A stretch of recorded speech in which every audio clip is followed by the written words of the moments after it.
하나님 아버지와 우리 주 예수 그리스도로부터 오는 은혜와 평강이 여러분과 함께 하시기 바랍니다. 아름다운 찬양으로 은혜를 끼치신 우리 성가대 위에 감사를 드립니다.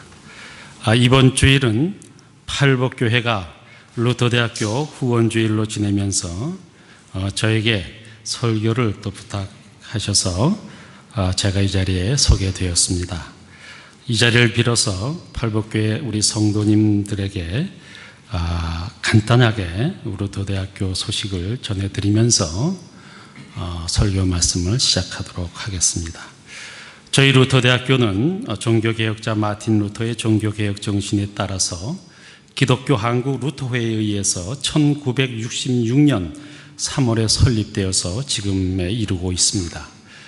이와 같이 루터대학교는 50여 년의 역사를 가진 기독교 대학으로서 복음으로 교회와 사회를 섬길 일꾼을 훈련한다는 그러한 교육 목적을 구현하면서 기독교 신앙으로 세상을 밝히는 인재들을 양성하고 있습니다.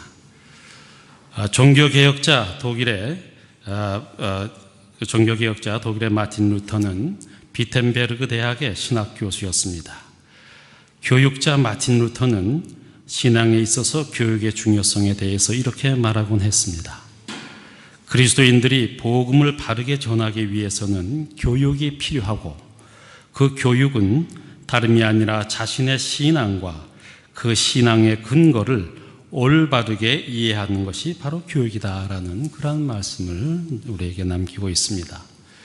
이런 면에서 루터대학교는 교육을 통해 하나님 나라가 확장되기를 바라는 우리 모든 루터란들의 간절한 소망의 결정체인 것입니다. 무엇보다도 루터대학교는 지난 8월 말에 교육부로부터 제2주기 대학 구조개혁 평가에서 하나님의 은혜 가운데 자율개선대학으로 최종 선정된 바 있습니다. 자율개선대학이라는 이 평가 등급은 대학 평가 등급 중에 최상위 등급이기도 합니다. 제일 위에 자율개선대학이 있고 그 다음에 역량개선대학, 마지막으로 정부재정제한대학이라는 이러한 등급을 가지고 교육부는 평가를 진행하였습니다. 특별히 금년도 평가는 예년도와는 달리 권역별로 평가가 이루어져서 저희 대학은 어쩔 수 없이 이 수도권이라는 경쟁이 매우 극심한 그 지역에서 다른 타 대학, 4년제 대학과 경쟁을 할 수밖에 없었습니다. 그 가운데 자율개선대학이 되기 위해서는 전체 수도권 대학 한 100여 개가 됩니다만은 그 중에서 60% 안에 들어야 될 자율개선대학이 된다는 것입니다. 이 모든 것이 참 팔복교회를 비롯한 많은 루터대학교를 후원해 주시는 기독교 한국 루터회 총회와 우리 모든 지교회들과 국내외의 모든 성도님들, 루터안들께서 기도로 물질로 후원해 주신 은혜요 결과라고 생각을 합니다. 그리고 저를 비롯한 우리 모든 교직원들과 학생들을 비롯한 대학 모든 구성원들은 이번 결과에 안주하지 아니하고 더욱 노력해서 우리 대학이 작지만은 알찬 기독교 대학으로 도약하는 그런 계기로 삼겠습니다. 다시 한번 루터대학교를 위해서 항상 기도와 또 물질로 후원해 주시는 우리 팔복교회와 성도 여러분께 학교를 대표해서 깊은 감사의 말씀을 드립니다.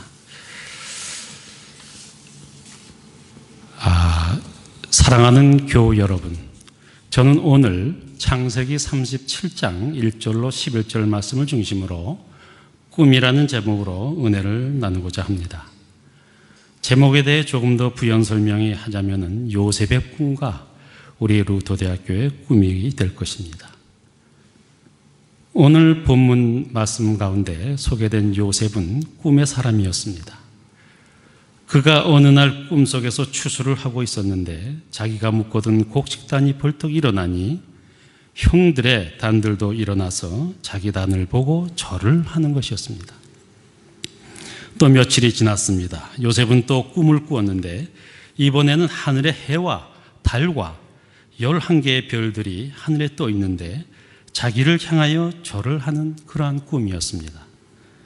그런데 이러한 요셉의 꿈은 하나님이 그를 통하여 이루시려는 그 계획을 그의 마음속에 깊이 새겨주신 그러한 꿈이었습니다. 그 실제로 이 꿈은 이제 먼 훗날 요셉이 애굽의 총리가 되었는데 그때에 성취될 그러한 꿈이었습니다. 당시 요셉에게 꿈을 보여주셨던 하나님의 계시는 장차 요셉의 인생을 만들어가는 로드맵이었습니다. 이정표였습니다. 청사진이었습니다.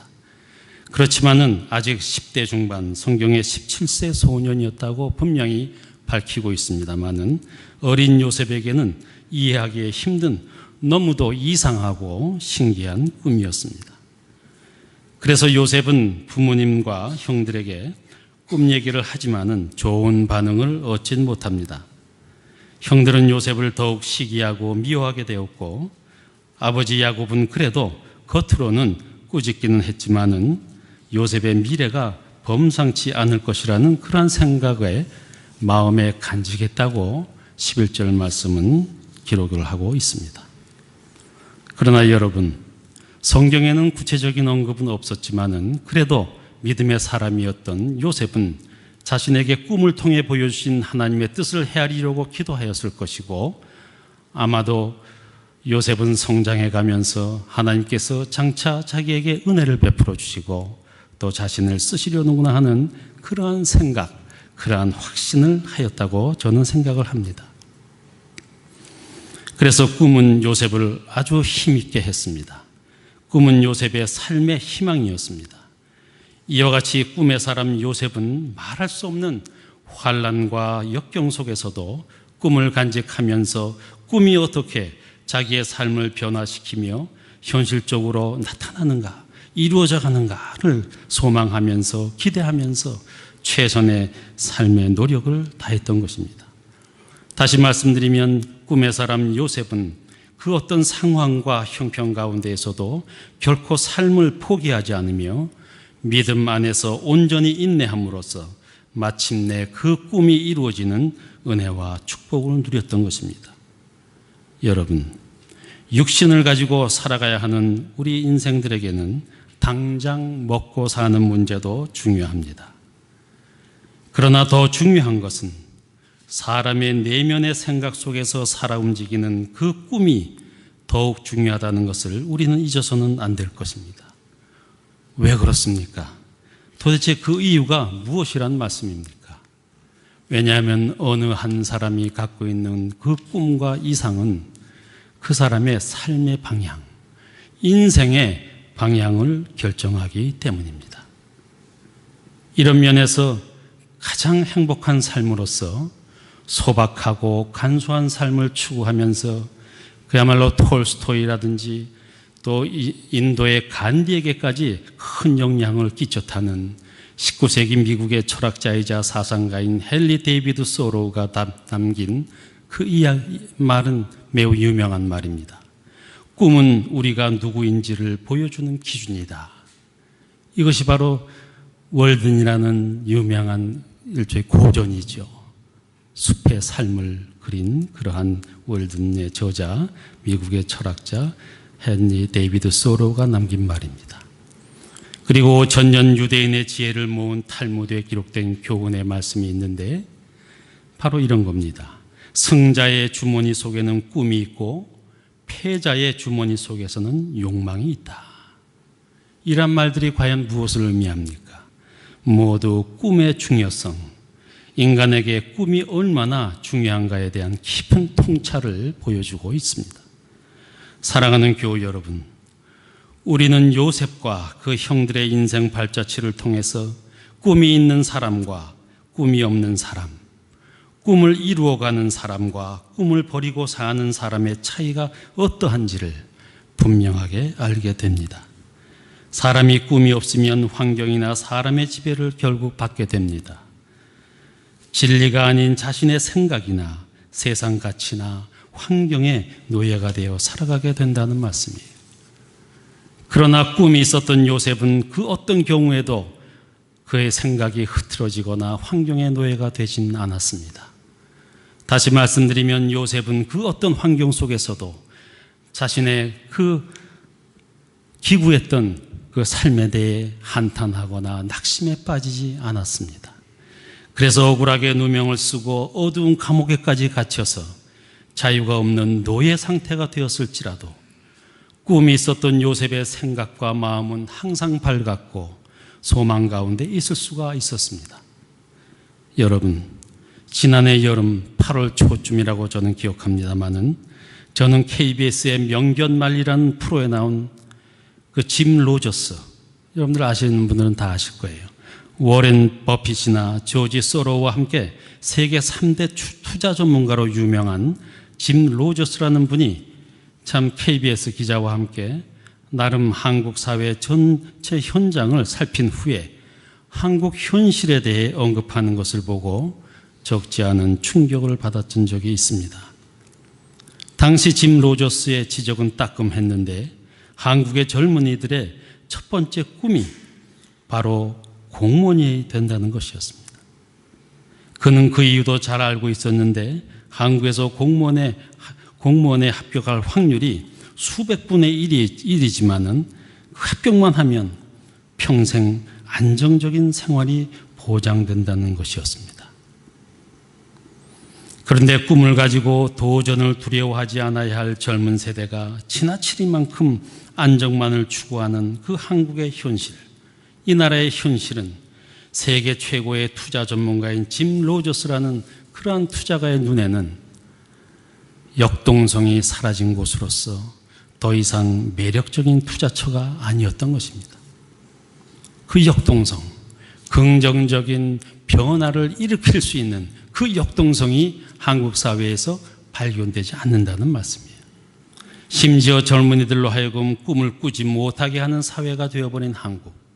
5포 시대, 7포 시대, 그야말로 결혼이나 취업뿐만이 아니라 꿈과 희망마저 포기해야 하는 그러한 7포 세대의 청년들의 한국의 미래는 결코 낙관적이지 않다.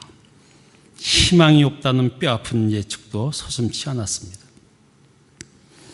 물론 투자 전문가라는 특별한 직업인이 바라본 한국 현실에 대한 견해였지만은 한 인간의 꿈과 사회 전체의 미래가 매우 밀접한 관련성이 있다는 사실이 너무도 구체적이고도 분명하게 드러나는 것 같아서 저에게는 꿈의 소중함을 더욱 깨닫는 시간이었습니다. 여러분, 그런데 오늘 본문 말씀인 창세기 37장 11절 말씀을 보니까 형들은 요셉의 꿈을 듣고 시기와 질투를 했다고 기록이 되어 있습니다. 이와 같이 볼 때에 중요한 것이 있다면 꿈에는 반드시 대가가 있다. 대가가 따른다는 것입니다. 대가를 치르지 않고는 꿈이 이루어지지 않는다는 것인데 성경은 오늘 우리에게 요셉의 삶을 통해 분명히 증거합니다. 무엇입니까? 꿈의 대가는 바로 고난이요 시련이라는 것입니다. 여러분, 요셉은 꿈을 꾸었습니다. 그러나 그의 형들은 그 꿈을 꾸는 요셉을 미워하고 시기했습니다. 심지어 요셉을 구덩이에 파묻어 죽이려까지 했던 것이 바로 그 현실입니다. 그러다가 애굽을 왕래하며 장사하던 상인에게 팔아넘겼습니다. 그 후 요셉은 애굽에서 무려 13년 동안이나 노예 생활과 감옥 생활을 하면서 온갖 고통과 괴로움을 당하고 있었습니다. 이와 같이 꿈의 사람 요셉은 큰 대가를 지불해야만 했습니다. 그러나 시련을 당하고 고난을 당하는 가운데도 그 꿈은 점점 성숙되어 가고 영그러가만 갔던 것입니다. 다시 말씀드려서 하나님께서는 요셉에게 고난과 환난과 시련을 통해 영적 훈련을 시켜주심으로 말미암아 사단 마귀와 대적하여 승리할 수 있는 진정 영적으로 강한 자, 영적 강자로 변화시켜 주시고 만들어 주셨고 결국에는 하나님께서 주신 그 꿈을 이루어 주셨던 것입니다. 여러분, 지금으로부터 약 55년 전인 1963년 8월 28일 미국의 16대 대통령인 링컨 대통령을 기념하는 링컨 기념일에 25만 명의 군중이 모인 그 워싱턴 광장에서 침례교 목사이자 노벨 평화상 수상자였던 마틴 루터 킹 목사는 I have a dream, 나에게는 꿈이 있다라는 연설을 했습니다. 이 연설은 1863년 에브라함 링컨 대통령이 게티스버그에서 한 게티즈버그 연설, of the people, by the people, for the people, 유명한 말 아닙니까? 국민에 의한, 국민을 위한 정치는 멸망되지 말아야만 한다는 그러한 게티스버그 연설과 2차 세계대전 후에 존 F 케네디 대통령이 서베를린에 가서 나는 베를린 시민입니다 라고 외쳤던 Ich bin Berliner, I am Berliner, 나는 베를린 시민입니다 라는 이 연설문과 함께 미국 역사상 가장 중요한 위치를 차지하는 연설이라고 합니다. 당시 킹 목사는 흑인의 인권과 자유를 위해 미래의 희망을 연설했습니다. 그 가운데 구체적인 내용은 바로 이런 것이었죠. 지금으로 보면 너무도 소박한 꿈입니다. 흑인의 노예의 후손인 흑인과 노예의 주인인 백인이 같은 식탁에서 오손도손 즐겁게 화목하게 식사를 하는 꿈, 그런 꿈을 마틴 루터 킹 목사는 55년 전에 꾸었습니다. 우리 자손들이 피부색이 아니라 인격으로 평가받는 나라에 살고 싶다는 그 꿈을 55년 전에 마틴 루터 킹 목사는 꾸었던 것입니다. 그러나 지금은 어떻습니까? 흑인 대통령 버락 오바마 대통령이 나올 정도로 많은 변화가 있었습니다. 지금 이 시간 시대와 상황, 장소와 사람은 다르지만은 저는 루터교회가 복음 전파 선교를 위해 설립한 교육기관으로서 교육을 통해 하나님 나라가 확장되기를 바라는 우리 루터란들의 간절한 소망의 결정체인 루터대학교 총장으로서 이런 꿈을 꾸어봅니다. 루터대학교의 모든 교직원들이 여호수아와 갈렙과 같이 비록 어렵고 힘든 환경 가운데에서도 하나님의 뜻을 발견하며 하나님께서 함께 하시면 능치 못할 일이 없다는 것을 고백하며 각자의 자리에서 맡은 바 사명을 다하는 것을 꿈을 꿔봅니다. 이제는 하나님께서 루터대학교 선물로 주신 자율개선대학이라는 그 타이틀을 넘어서 신앙 위에 재도약하는 대학으로 작지만 알찬 명문 기독교 대학으로 발전하는 꿈을 꾸어봅니다. 더 나아가 사랑하는 우리 루터대학교 학생들이 절대적 가치요 진리인 하나님의 말씀 앞에 결단의 삶을 살아가는 것을 꿈꿉니다.